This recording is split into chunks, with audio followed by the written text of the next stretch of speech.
Renungan pagi menjadi Putra dan Putri Allah oleh Ellen G. White, 17 Desember 2021. Mari kita berdoa.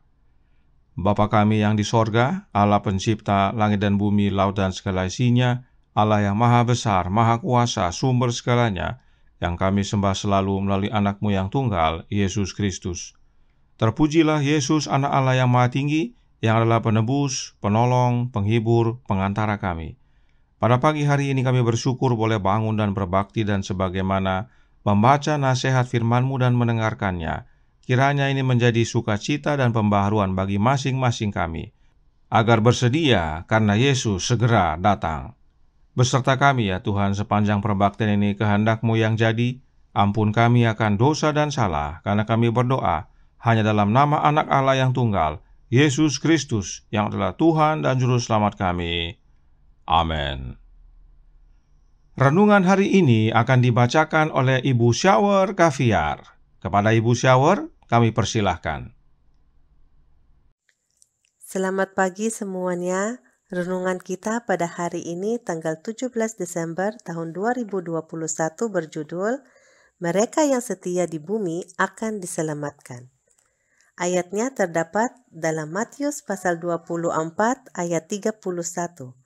Dan ia akan menyuruh keluar malaikat-malaikatnya dengan meniup sangkakala yang dahsyat bunyinya, dan mereka akan mengumpulkan orang-orang pilihannya dari keempat penjuru bumi, dari ujung langit yang satu ke ujung langit yang lain.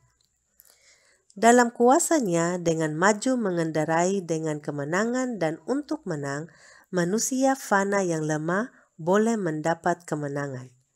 Singa dari suku Yehuda sangat mengerikan bagi mereka yang menolak anugerahnya, akan menjadi anak domba Allah bagi mereka yang taat dan setia. Tiang api yang mengatakan teror dan amarah kepada pelanggar hukum Allah adalah suatu tanda terang dan kemurahan dan kelepasan kepada mereka yang telah memelihara hukum-hukumnya. Lengan yang kuat untuk membinasakan para pendurhaka akan tetap kuat untuk melepaskan yang setia. Setiap orang yang setia akan diselamatkan. Ia akan menyeru keluar malaikat-malaikatnya dengan meniup sangkakala yang dahsyat bunyinya, dan mereka akan mengumpulkan orang-orang pilihannya dari keempat penjuru bumi, dari ujung langit yang satu ke ujung langit yang lain. Dibandingkan dengan penduduk dunia yang berjuta-juta banyaknya, umat Allah akan, sebagaimana yang telah terjadi kepada mereka, menjadi sekumpulan kecil.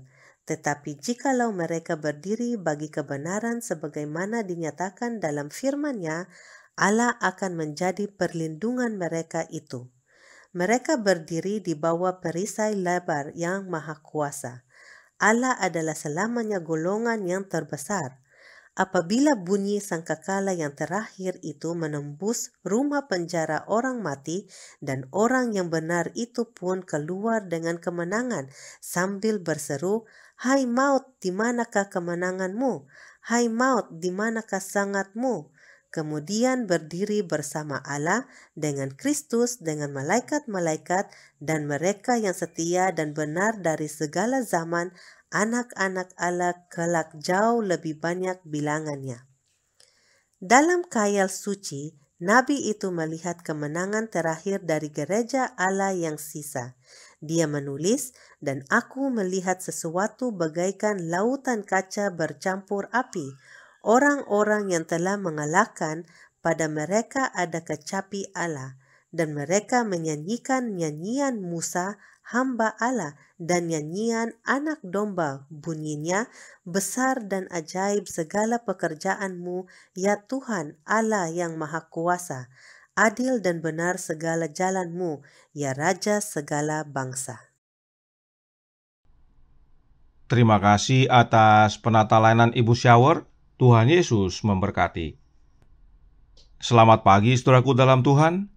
Dalam buku tulisan-tulisan permulaan halaman 154 paragraf 2, Nyonya White menceritakan penglihatan tentang sebuah kereta api. Mari kita baca. Sebuah kereta api ditunjukkan kepada saya yang berjalan dengan kecepatan kilat. Malaikat itu mengajak saya supaya memandang dengan teliti. Saya mengarahkan mata saya ke atas kereta itu. Tampaknya bahwa seluruh dunia sedang menumpang di atasnya. Seorang pun tidak ada yang ketinggalan. Kata malaikat itu, mereka sedang mengikat diri dengan tumpukan ikatan yang siap untuk dibakar. Kemudian ia menunjukkan kepada saya si kondektur yang tampaknya seperti seorang negarawan yang berwibawa, yang dipandang dan dihormati oleh semua penumpang. Saya menjadi bingung, lalu bertanya kepada malaikat yang menyertai saya, "Siapakah dia?" Ia mengatakan, "Itu adalah setan. Ia adalah si kondektur dalam bentuk seorang malaikat terang. Ia telah menawan dunia. Mereka telah menyerah kepada penyesatan yang kuat, sampai mempercayai yang dusta, sehingga mereka menuju kepada celaka. Kaki tangan ini, yaitu yang nomor 2 di bawahnya, dialah masinisnya, yang menjalankan kereta api itu, dan kaki tangannya yang lain-lain ditugaskan dalam pekerjaan yang berlain-lainan, sesuai dengan kebutuhannya terhadap mereka. Kini, mereka sedang dalam kecepatan kilat menuju maut." Melihat semuanya ini, Nyonya White kemudian bertanya kepada sang malaikat, "Apakah masih ada yang ketinggalan?" Perhatikan apa yang sang malaikat lakukan kepada Nyonya White. Tulisan-tulisan permulaan halaman 155 paragraf pertama berkata, "Ia menyuruh saya melihat ke arah yang berlawanan. Lalu saya melihat suatu rombongan kecil yang sedang menempuh jalan yang sempit. Semua kelihatannya bersatu dengan teguh, dipadukan bersama-sama oleh kebenaran dalam tumpukan-tumpukan atau kelompok-kelompok." Kata malaikat itu, malaikat yang ketiga sedang mengikat mereka atau memeterai mereka menjadi tumpukan-tumpukan untuk simpanan sorga. Rombongan yang kecil ini tampaknya sangat lelah, seakan-akan mereka telah melalui kesukaran dan perjuangan yang sengit. Lagi pula, tampaknya seakan-akan matahari baru saja terbit di belakang sebuah awan dan bersinar pada wajah mereka, menyebabkan mereka tampak sebagai orang-orang yang akan menang, seolah-olah kemenangan mereka sudah hampir diraih. Saudaraku dalam Tuhan, renungkan penglihatan ini. Renungkan makna perkataan suatu rombongan kecil. Nyonya White lihat, tampaknya seisi dunia sudah ikut dalam kereta setan. Rasa-rasanya tidak ada yang tertinggal. Tapi rupanya saking kecilnya sampai-sampai tidak kelihatan. Malaikat harus bantu dengan mengarahkan pandangan Nyonya White kepada suatu rombongan kecil. Jika Nyonya White lihat seluruh dunia sudah ikut kereta setan, maka serombongan kecil tersebut sungguh amat kecil jumlahnya. Itu sebabnya dalam Alkitab dikatakan bahwa Matius 24 ayat 37-39. Sebab sebagaimana halnya pada zaman Nuh, demikian pula halnya kelak pada kedatangan Anak Manusia.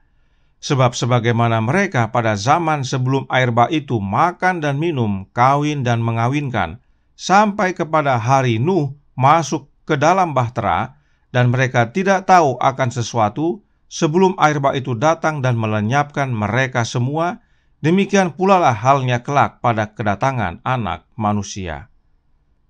Dari ayat ini, yang selalu dan sering sekali ditekankan adalah tentang makan dan minum, serta kawin dan mengawinkan. Dan oleh karena itu, umat-umat Allah diarahkan pandangannya kepada bukti-bukti yang ada di dunia ini. Meskipun hal itu benar, tetapi ada yang lebih penting yang dinyatakan dalam ayat-ayat ini, yaitu yang terdapat pada bagian akhir ayat 38 yang berkata, "Sampai kepada hari Nuh masuk ke dalam bahtera." Inilah pesan utama dari ayat ini, bahwa pada waktu Nuh masuk ke dalam bahtera, kondisi dunia memang sedang makan dan minum, kawin dan mengawinkan. Namun perlu kita ingat dan perhatikan, saat Nuh masuk ke dalam bahtera, hanya 7 orang yang ikut bersama dengan dia. Dari seluruh penduduk dunia yang ada di zaman Nuh, hanya 8 orang saja yang masuk ke dalam bahtera. Nah, Jika ini yang ditekankan kepada umat, maka umat tidak lagi melihat keluar atau ke dunia, tetapi melihat ke diri sendiri. Di manakah saya berada? Pada kelompok yang mana saya ada? Terlalu mudah bagi kita untuk melihat keluar dan menilai yang ada di dunia, dibandingkan untuk melihat ke dalam diri sendiri. Adakah saya tergabung dengan seluruh dunia, atau saya tergabung dengan Nuh yang masuk ke dalam bahtera? Renungan hari ini berkata dalam Menjadi Putra dan Putri Allah halaman 370 paragraf 2. Dibandingkan dengan penduduk dunia yang berjuta-juta banyaknya, umat Allah akan, sebagaimana yang telah terjadi kepada mereka, menjadi sekumpulan kecil. Tetapi jikalau mereka berdiri bagi kebenaran sebagaimana dinyatakan dalam firman-Nya, Allah akan menjadi perlindungan mereka itu. Mengapa kebenaran tentang kelompok yang kecil ini penting sekali kita ketahui? Karena sekumpulan kecil orang inilah yang Yesus selamatkan, sebab mereka tidak ikut kereta setan. Namun kelompok kecil tersebut sebenarnya tergabung dalam rombongan umat-umat Allah yang setia dan benar dari segala zaman. Nah, pertanyaannya adalah, bagaimana caranya untuk tergabung dalam kelompok yang kecil ini? Manuskrip 92 tahun 1901 paragraf 11 berkata, "Semua kuasa kegelapan dihimpun melawan kita, tetapi janjinya adalah, barang siapa menang, ia akan dikenakan pakaian putih yang demikian. Aku tidak akan menghapus namanya dari kitab kehidupan, melainkan aku akan mengaku namanya di hadapan Bapa-Ku dan di hadapan para malaikatnya. Siapa bertelinga, hendaklah ia mendengarkan apa yang dikatakan Roh kepada jemaat-jemaat." Wahyu 3 ayat 5 dan 6. Mereka yang menang ini dikenakan pakaian putih.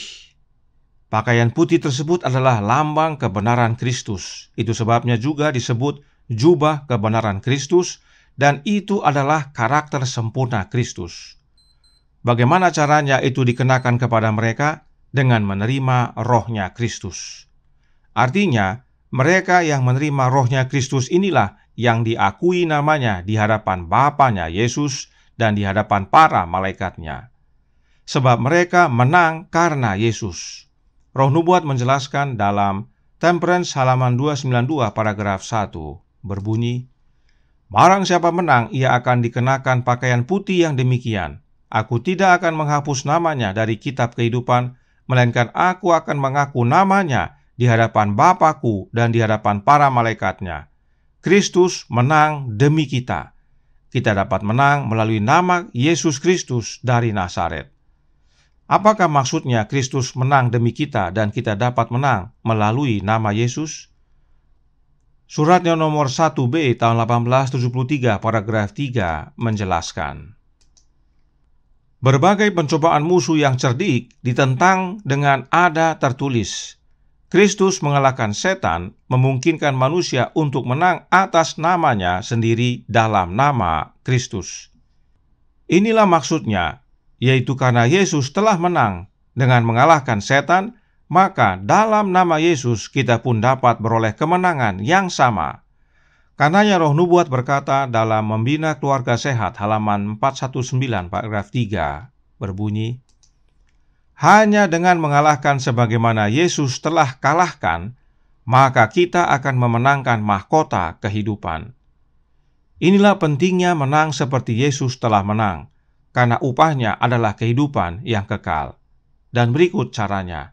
The Youth Instructor Juni 30 tahun 1892 paragraf 3 menyatakan, "Di dalam Kristus, keilahian dan kemanusiaan dipersatukan, dan satu-satunya cara di mana manusia dapat menjadi pemenang adalah dengan menjadi bagian dari kodrat ilahi setelah lolos dari kerusakan yang ada di dunia melalui nafsu.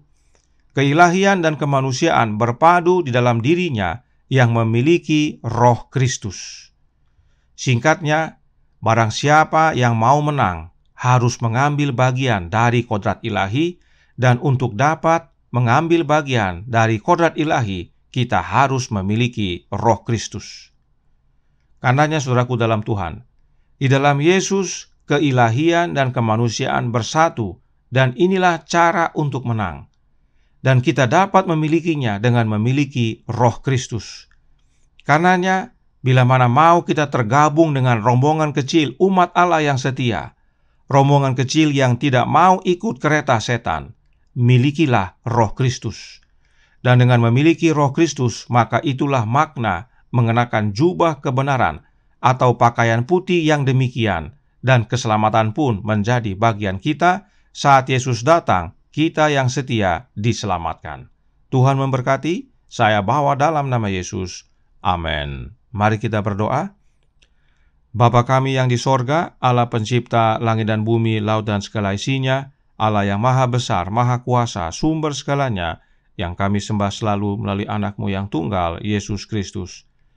Terima kasih dan sehat yang baik sekali pada pagi hari ini, agar kami berjaga dan bersedia, dan tergabung dalam sekumpulan kecil umat Allah yang setia, yang tidak ikut kereta setan, sebab seluruh dunia sudah ikut.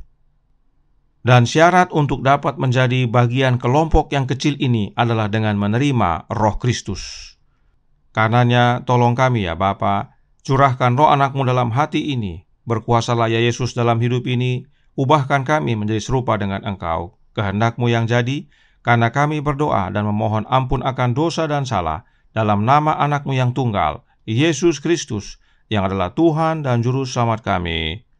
Amin.